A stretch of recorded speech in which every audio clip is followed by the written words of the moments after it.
केंद्रीय मंत्रिमंडल के मेरे साथी,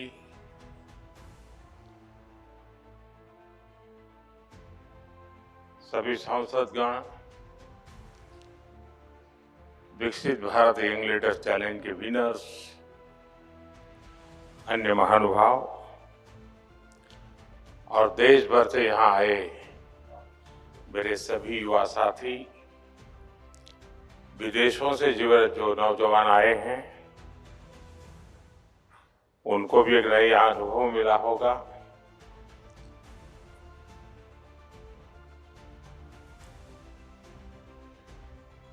आप लोग थक नहीं गए?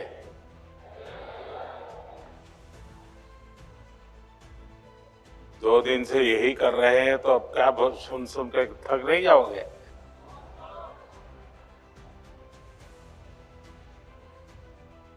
वैसे तो बीच बीच में मैंने जितना कहना था कह दिया था।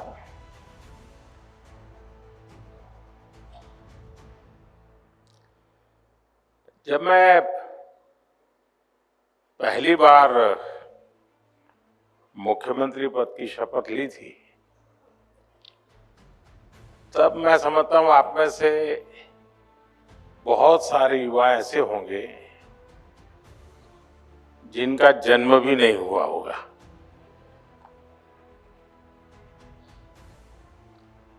और जब मैंने 2014 में प्रधानमंत्री पद की शपथ ली थी, तब आप में से ज्यादातर लोगों को बच्चा कहा जाता होगा।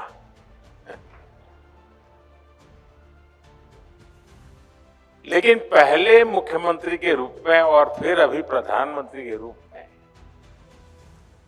मुझे हमेशा युवा पीढ़ी पर बहुत ज्यादा विश्वास रहा है।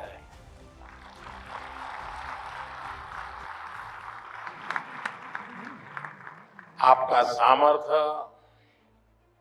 आपका टैलेंट, मैं हमेशा आपकी एनर्जी से खुद भी एनर्जी पाता रहा हूं। और आज देखिए, आज आप सभी विकसित भारत के लक्ष्य की बागडोर थामे हुए हैं। साथियों, साल 2047 में जब हमारी आजादी के 100 साल होंगे, वहां तक की यात्रा भारत के लिए भी अहम है और यही वो समय है जो आपके जीवन में भी सबसे महत्वपूर्ण है। यानी बड़ी गोल्डन अपॉर्चुनिटी है आपके लिए। आपका सामर्थ्य भारत का सामर्थ्य बनेगा। आपकी सफलता भारत की सफलता को नई ऊंचाइयां जरूर देगी। मैं आप सभी को विकसित भारत यंग लीडर्स डायलॉग में सहभागिता के लिए बहुत बहुत बधाई देता हूं।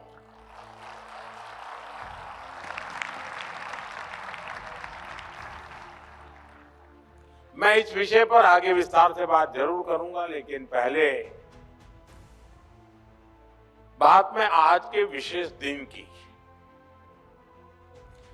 साथियों, आप सभी जानते हैं कि आज स्वामी विवेकानंद जी की जन्म जयंती है। स्वामी विवेकानंद जी के विचार आज भी हर युवा के लिए प्रेरणा है। हमारे जीवन का लक्ष्य क्या है? पर्पस ऑफ लाइफ क्या है? कैसे हम नेशन फर्स्ट की भावना के साथ अपना जीवन जिए? हमारे हर प्रयास में समाज का, देश का हित हो, इस दिशा में स्वामी विवेकानंद जी का जीवन हम सभी के लिए बहुत बड़ा मार्गदर्शक है, प्रेरक है। स्वामी विवेकानंद का स्मरण करते हुए हर साल 12 जनवरी को हम राष्ट्रीय युवा दिवस मनाते हैं और उन्हीं की प्रेरणा आज 12 जनवरी को विकसित भारत यंग लीडर डायलॉग के लिए चुना गया है। साथियों, मुझे खुशी है कि बहुत ही कम समय में विकसित भारत यंग लीडर डायलॉग इतना बड़ा प्लेटफॉर्म बन गया है।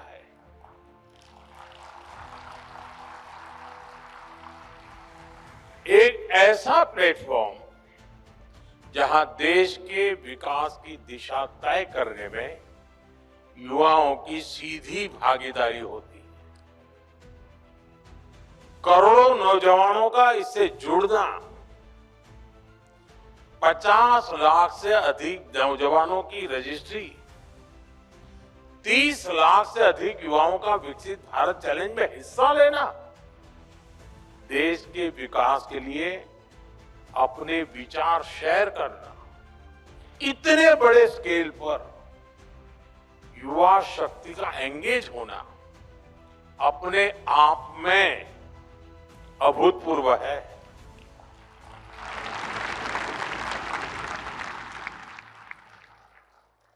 दुनिया के अनेक देशों में आमतौर पर थिंक टैंक, ये शब्द बहुत प्रचलित है। थिंक टैंक की चर्चा भी होती है और उस थिंक टैंक का प्रभाव भी बहुत होता है। वे एक प्रकार से ओपिनियन मेकर्स का एक समूह बन जाता है। लेकिन शायद आज जो मैंने प्रेजेंटेशन देखे और जिस प्रकार से चर्निंग होते होते आप लोगों ने यहां तक चीजें लाए हैं, मैं समझता हूं कि ये अपने आप में ये इवेंट इंस्टीट्यूशनलाइज तो हुआ है, एक अपने आप में दुनिया में अनोखी थिंक टैंक के रूप में उसने अपनी जगह बना ली।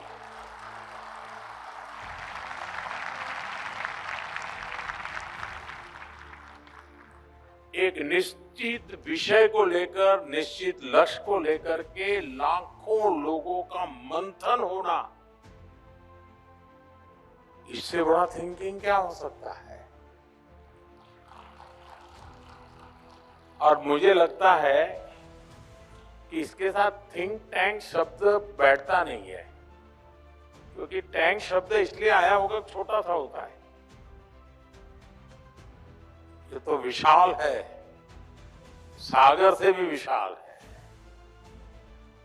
और समय से भी आगे है और विचारों में समंदर से भी ज्यादा गहरा है। और इसलिए थिंक टैंक शब्द टैंक वाले शब्द से भी सीमित नहीं किया जा सकता, ऐसा इसका अनुभव है। और जिन विषयों को आज आपने चर्चा में लिया है, जैसे खासतौर पर वुमेन लेड डेवलपमेंट और यूथ पार्टिसिपेशन इन डेमोक्रेसी, ऐसे गंभीर विषयों पर जिस प्रकार से विचार आपने रखे हैं, ये प्रशंसनीय है।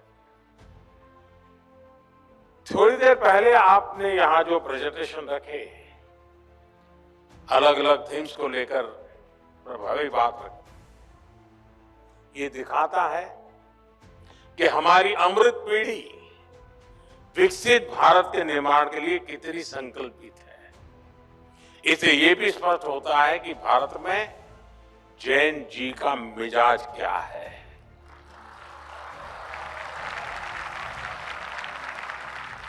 भारत का जैन जी कितनी क्रिएटिविटी से भरा हुआ है। मैं आप सभी युवा साथियों को, मेरा युवा भारत संगठन से जुड़े सभी नौजवानों को इस आयोजन के लिए और इसकी सफलता के लिए मैं बहुत बहुत बधाई देता हूं, आप सबका अभिनंदन करता हूं। साथियों, मैंने जब अभी आपसे बातें शुरू की तो 2014 का जिक्र किया था। तब यहां बैठे ज्यादातर युवा 8-10 साल के ही रहे होंगे। अखबार पढ़ने की उनकी आदत भी नहीं डेवलप हुई होगी। आपने पॉलिसी पैरालिसिस का वो पुराना दौर नहीं देखा, जब उस समय की सरकार की इसलिए आलोचना होती थी कि वो समय पर फैसले नहीं लेती, और जो फैसले होते भी थे वो जमीन पर ठीक से लागू नहीं होते थे।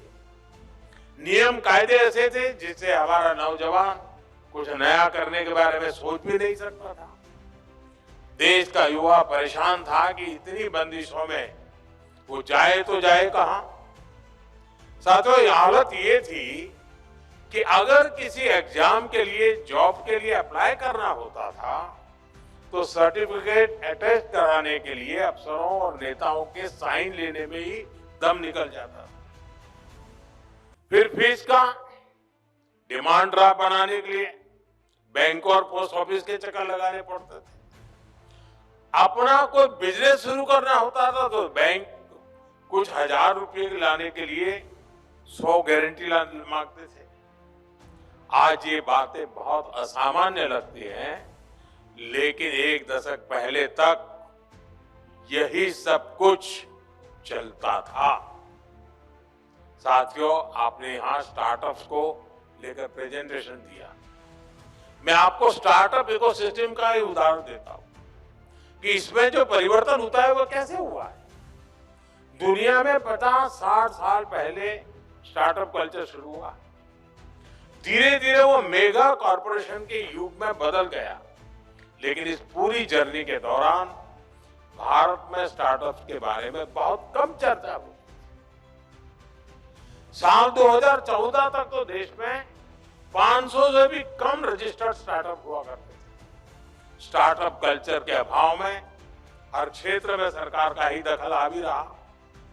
हमारे युवा टैलेंट, उसका सामर्थ्य, उसे अपने पूरा करने का मौका नहीं मिला।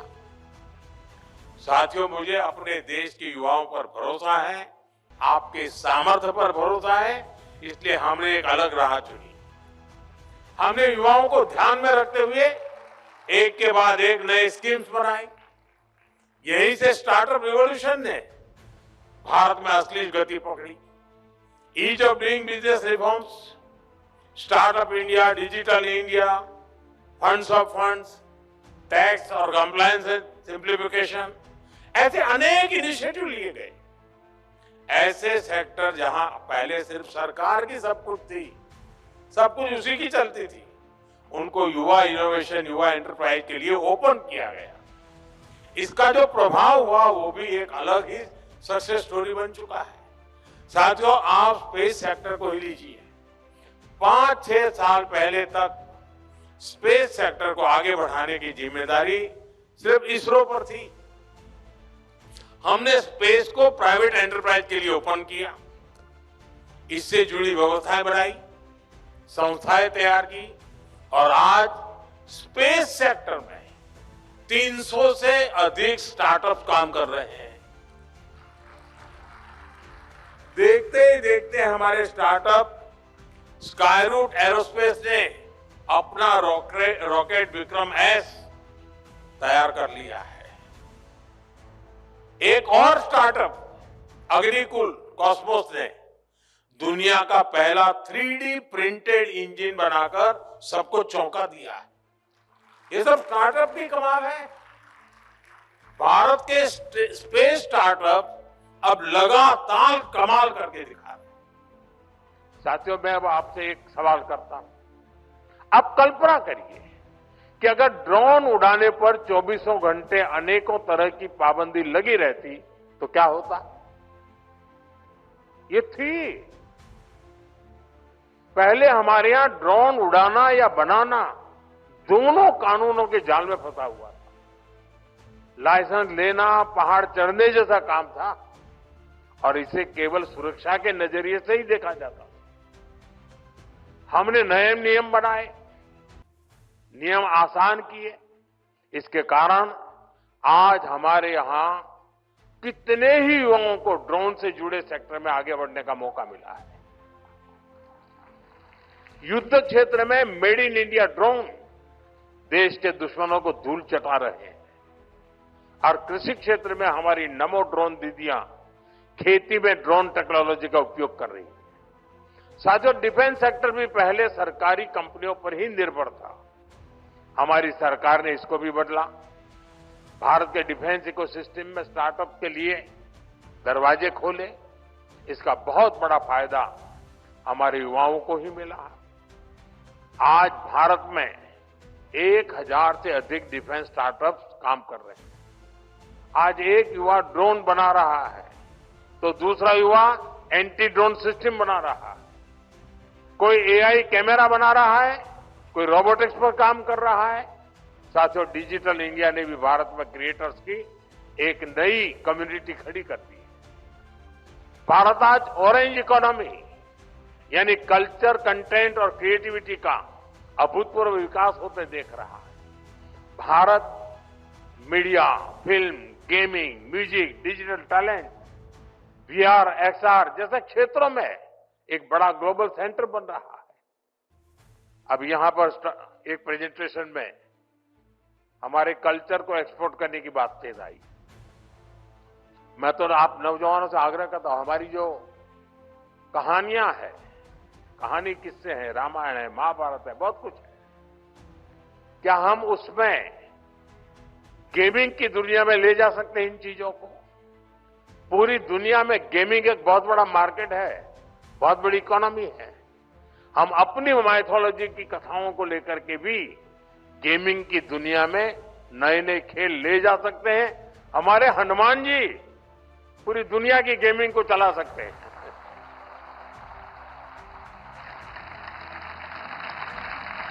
हमारा कल्चर भी एक्सपोर्ट हो जाएगा, आधुनिक रूप में हो जाएगा, टेक्नोलॉजी का उपयोग होगा। और आजकल भी मैं देख रहा हूं हमारे देश के कई स्टार्टअप हैं जो गेमिंग की दुनिया में बहुत बढ़िया भारत की बातें कह रहे हैं और बच्चों को भी खेलते खेलते भारत को समझना सरल हो जाता है। साथियों, world audio visual and entertainment summit यानी वेव्स युवा क्रिएटर्स के लिए एक बहुत बड़ा लॉन्च पैड बन गई है। यानी सेक्टर कोई भी हो, आपके लिए आज भारत में अनंत संभावनाओं के द्वार खुल रहे हैं। इसलिए मेरा आज यहां इस आयोजन से जुड़े सभी युवाओं से, देश के युवाओं से आह्वान है, आप अपने आइडिया के साथ आगे बढ़िए, रिस्क लेने से पीछे मत हटिए। सरकार आपके साथ कंधे से कंधा मिलाकर चल रही है। साथियों, बीते दशक में बदलाव का, रिफॉर्म्स का जो सिलसिला आपने शुरू किया, वो अब रिफॉर्म एक्सप्रेस बन चुका है और इन रिफॉर्म्स के केंद्र में आप है, हमारी युवा शक्ति है। जीएसटी में हुए नेक्स्ट जनरेशन रिफॉर्म से युवाओं और एंटरप्रेन्योर्स के लिए प्रोसेस और आसान हो गई है। अब 12 लाख रुपए तक की इनकम पर टैक्स जीरो हो गया है। इसे नई नौकरी वालों या नया बिजनेस शुरू करने वाले नौजवानों को उनके पास बहुत ज्यादा बचत होने की संभावना बढ़ गई है। साथियों, आप सभी जानते हैं आज बिजली सिर्फ रोशनी का माध्यम नहीं है। आज AI, data centres, semiconductor, manufacturing, ऐसे हर इकोसिस्टम के लिए ज्यादा बिजली की जरूरत है। इसलिए आज भारत एश्योर्ड एनर्जी सुनिश्चित कर रहा है। सिविल न्यूक्लियर एनर्जी से जुड़ा रिफॉर्म यानी शांति एक्ट इसी लक्ष्य के साथ किया गया है। इससे न्यूक्लियर सेक्टर में तो हजारों नए जॉब्स पैदा हो गए ही, बाकी सेक्टर्स पर भी इसका मल्टीप्लायर इफेक्ट होने वाला है। साथियों, दुनिया के अलग अलग देशों की अपनी जरूरतें हैं, अपनी डिमांड है। वहां वर्कफोर्स लगातार घट रही है। हमारा प्रयास है कि भारत के युवा दुनिया भर में बन रहे अवसरों के लिए तैयार हो। इसलिए स्किल डेवलपमेंट से जुड़े सेक्टर्स में भी लगातार रिफॉर्म किया जाना चाहिए और हम कर रहे हैं। नई नेशनल एजुकेशन पॉलिसी के बाद अब हायर एजुकेशन से जुड़े रेगुलेशन को रिफॉर्म किया जा रहा है। विदेशी यूनिवर्सिटीज भी अब भारत में अपने कैंपस खोल रही हैं। हाल में ही हजारों करोड़ रुपए के निवेश के साथ पीएम सेतु प्रोग्राम शुरू किया गया है। इससे हमारे हजारों आईटीआई अपग्रेड किए जाएंगे ताकि युवाओं को इंडस्ट्री की वर्तमान और भविष्य की जरूरतों के हिसाब से ट्रेन किया जा सके। बीते समय में दुनिया के अलग अलग देशों के साथ भारत ने ट्रेड डील्स की है। ये भी भारत के युवाओं के लिए नए नए अवसर लेकर आ रही है। साथियों, कोई भी देश बिना आत्मविश्वास के आत्मनिर्भर नहीं हो सकता, विकसित नहीं हो सकता। और इसलिए अपने सामर्थ्य, अपनी विरासत, अपने साजो सामान पर गौरव का अभाव हमें खलता है।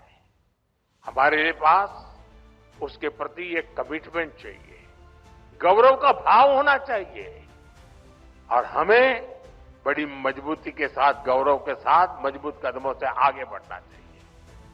आपने ब्रिटिश राजनेता मैकाले के बारे में जरूर पढ़ा होगा। उसने गुलामी के कालखंड में शिक्षा तंत्र के माध्यम से भारतीयों की ऐसी पीढ़ी बनाने के लिए काम किया जो मानसिक रूप से गुलाम हो। इससे भारत में स्वदेशी के प्रति, अपनी परंपराओं के प्रति, अपने प्रोडक्ट्स, अपने सामर्थ्य के प्रति हीन भावना पनपी। सिर्फ स्वदेशी होना, इंपोर्टेड होना ही, विदेशी होना और इंपोर्टेड होना, इसी को श्रेष्ठता की गारंटी मान लिया। अब ये कोई गले उतरने वाली चीज है क्या? हमें मिलकर गुलामी की इस मानसिकता को खत्म करना है। 10 साल बाद मैकाले के उस दुस्साहस को 200 वर्ष पूरे हो रहे हैं और ये पीढ़ी की जिम्मेवारी है कि 200 साल पहले का जो पाप है ना, वो धोने के लिए अभी 10 साल बचे हैं हमारे पास। और ये युवा पीढ़ी धो करके रहेगी, मुझे पूरा भरोसा है। और इसलिए देश के हर युवा को संकल्प लेकर इस मानसिकता से देश को बाहर निकालना है। साथियों, हमारे यहां शास्त्रों में कहा गया है और यहां पर स्टार्टअप, यहां जो प्रेजेंटेशन हुआ उसमें भी उसका उल्लेख किया गया, आनो भद्रः कर्तव्यो यन्तु विश्वतः। यानी हमारे लिए सभी दिशाओं से कल्याणकारी और शुभ और श्रेष्ठ विचार आने दें। आपको भी दुनिया के हर बेस्ट प्रैक्टिस से सीखना है, लेकिन अपनी विरासत, अपने आइडियाज को कमतर आंकने की प्रवृत्ति को कभी हावी नहीं होने देना। स्वामी विवेकानंद जी का जीवन हमें यही तो सिखाता है। उन्होंने दुनिया भर में भ्रमण किया, वहां की अच्छी बातों की प्रशंसा की, लेकिन उन्होंने भारत की विरासत को लेकर फैलाए गए भ्रम को तोड़ने के लिए निरंतर प्रयास की, कठोरता उन्होंने घाव की उस पर। उन्होंने विचारों को सिर्फ इसलिए नहीं स्वीकार किया क्योंकि वे पॉपुलर थे, बल्कि उन्होंने कुरीतियों को चैलेंज किया। स्वामी विवेकानंद जी एक बेहतर भारत बनाना चाहते। उसी स्पिरिट के साथ आज आप युवा शक्ति को आगे बढ़ना है और यहां अपनी फिटनेस का भी ध्यान रखना है, खेलना है, खिलखिलाना है। मुझे आप सभी पर अटूट भरोसा है। आपका सामर्थ्य, आपकी ऊर्जा पर मेरा विश्वास है। इन्हीं शब्दों के साथ आप सभी को एक बार फिर से युवा दिवस की बहुत बहुत शुभकामनाएं। मैं एक और सुझाव देना चाहता हूं। ये जो हमारा डायलॉग का कार्यक्रम चल रहा है, क्या आप कभी योजना करके अपने स्टेट में स्टेट को विकसित बनाने के लिए डायलॉग ये कार्यक्रम शुरू करें और थोड़े समय के बाद हम डिस्ट्रिक्ट को विकसित बनाने के लिए भी डायलॉग शुरू करें, इस दिशा में जाएंगे। लेकिन हर राज्य में एक कार्यक्रम राज्य के नौजवान मिलकर के, ताकि थिंक टैंक जिसको कहा गया, ये थिंक वेव बन जाएगा, ये दिशा में हम करें। मेरी पूरी शुभकामनाएं आपके साथ है। बहुत बहुत धन्यवाद दोस्तों।